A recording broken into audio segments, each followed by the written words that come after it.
From WLWT, this is Issues. Hello everyone, I'm Curtis Fuller, and welcome to Issues. There are thousands of unsolved homicides throughout this country. The pain of not knowing is agonizing for families.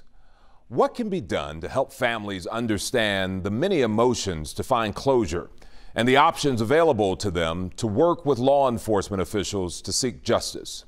In Greater Cincinnati, one organization leading the way is called You Can Speak for Me.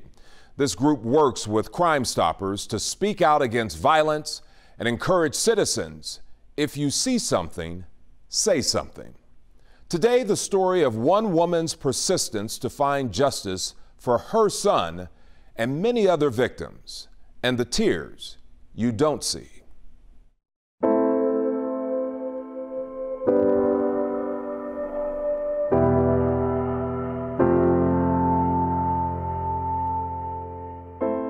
Daniel Chaz Dudley. He is my son. Like all my children, he is the love of my life. I carried him for 9 months, fed him clothing, and made sure his life was filled with love and a sense of feeling safe.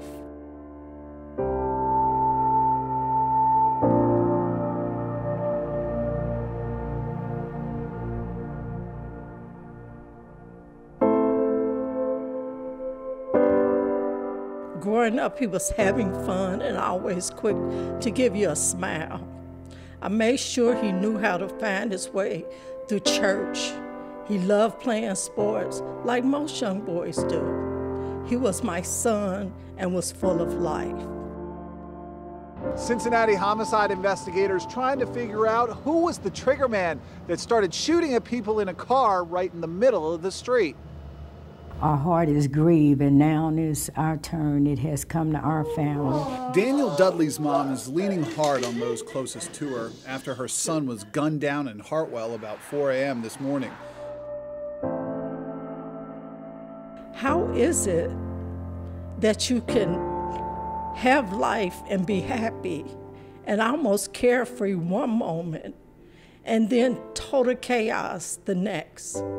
Once a violent crime is committed, time and events and people going and coming almost seems like a blur. You're angry, then there's the dulling pain, and eventually you give into the blank emptiness and disbelief. Your intent is to be strong, accepting prayers from families and all God's blessings from friends that may surround you, with becoming only a distraction. But something deep inside you awakens like a hibernating animal in the spring. It starts with one hunting question. Someone stole my son's life, and I want to know who and why. As I got ready to put the last minute of my things in the car, I get this scream on my phone that Chaz is dead, he's dead, he's dead. And in my heart, I kept saying, Lord, no, it's not possible. This can't be. I rebuke this. But in my heart of hearts, I felt like something wasn't right. And I get to the hospital, and I could see everybody standing around just like as if they was waiting on me. They were looking for me. They were looking for my expressions, my emotion. And I said, where is my child? And they told me his body was evidence, and I couldn't touch him. But I could look at him through a window. So as I looked through the window and they let up the blinds, his head was turning toward me, but he was covered like, he had like a white sheet or towel covered the top of his head and his body. So I just wanted to just say, get up. This is not happening. You need to get up.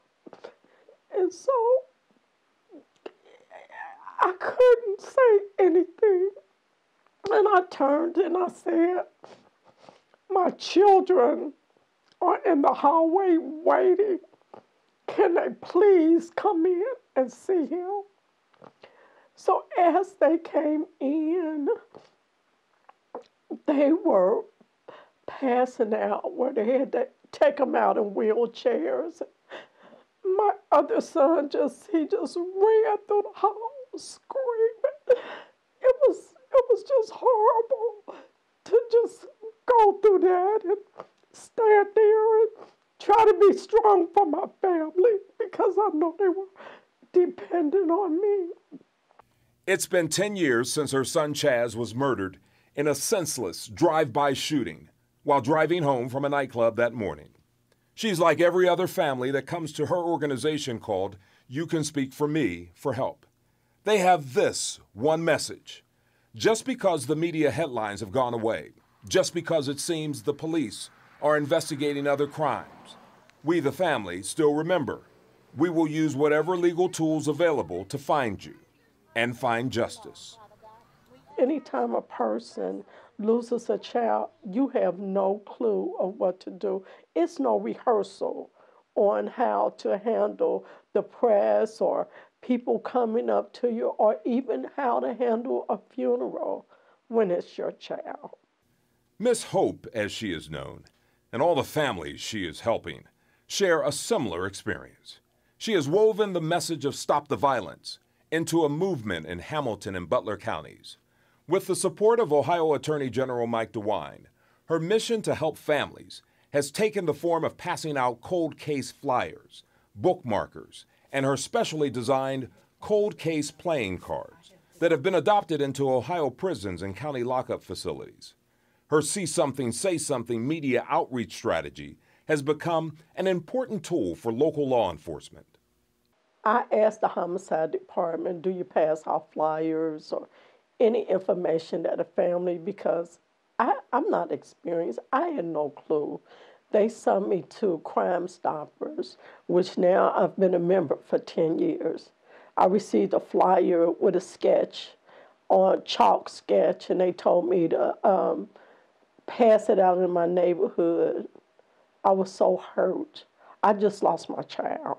They want to grow up. They want to grow up. They want to grow up. Stop the shoot. Stop the shoot. Through her organization, You Can Speak for Me, Miss Hope attempts to help families affected by violence maneuver through the maze of media, funeral arrangements, and law enforcement.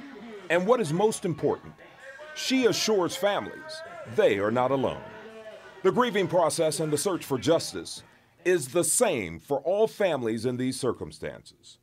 All you have to do is look into the eyes of another mother or father, and you'll see the pain in the faces of all of the grieving families. While struggling with her own loss, Miss Hope understands their sorrow can almost penetrate your soul.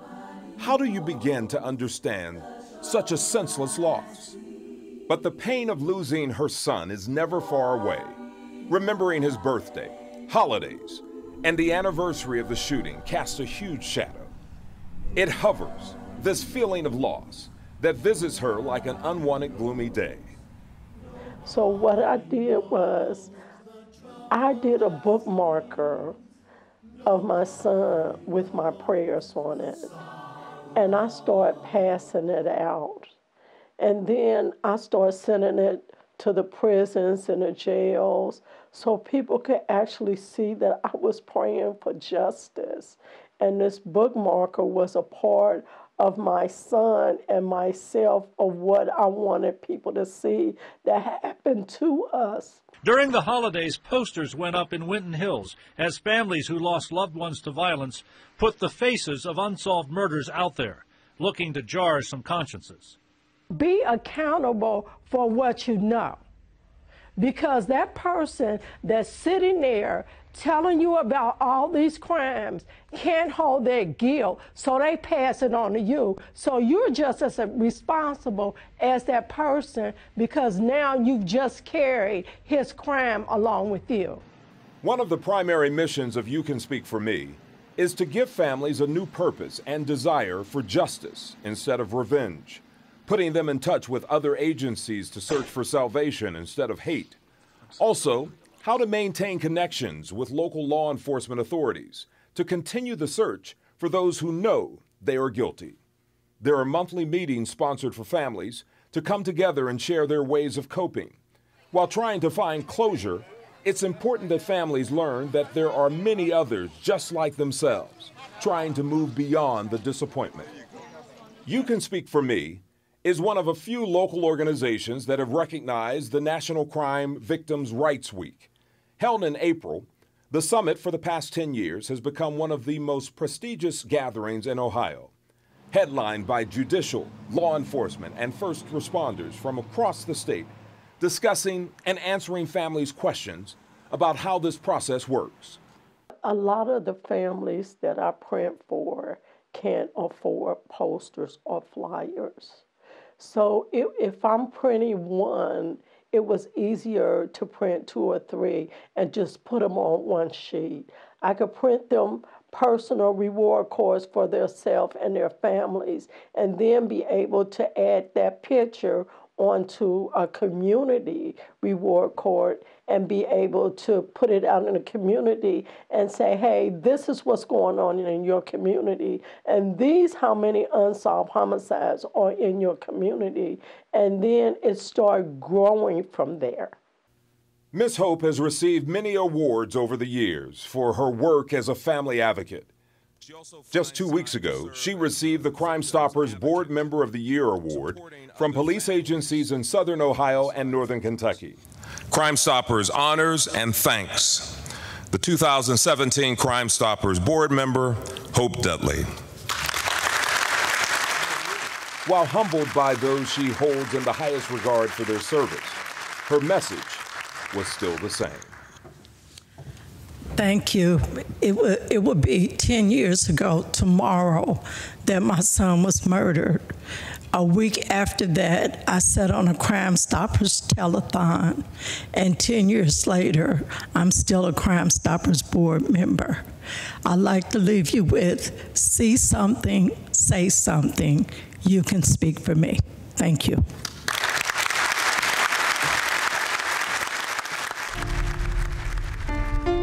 My child is a part of me.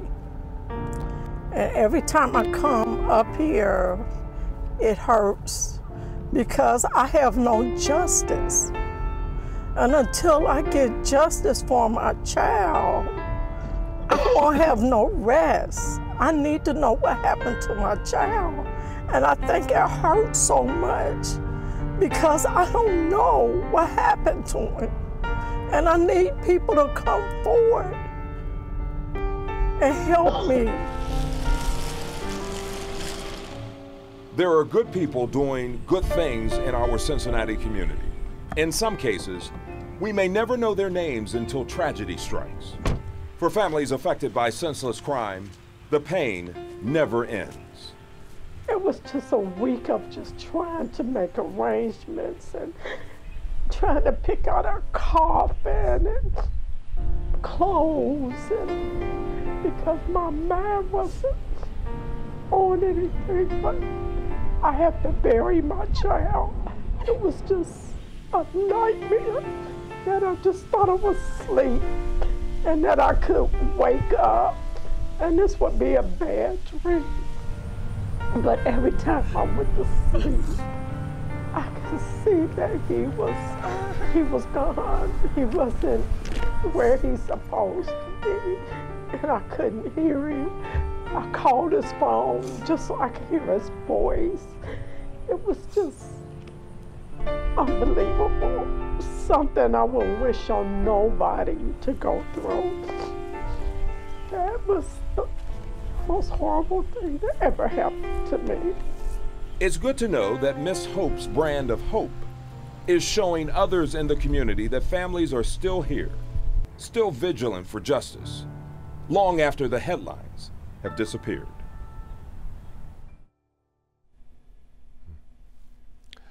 Even as Hope Dudley continues her fight for justice, there are more tears you don't see. On April 25th of this year, shortly after midnight on Galbraith Road, Omar Mohammed was shot and killed. He was only 24 years old. His murder remains unsolved. He was Hope Dudley's great-nephew. If you have any information on his case or any of the unsolved crimes on the books, call Crime Stoppers at 513-352-3040. You can remain anonymous. We'll be back in a moment.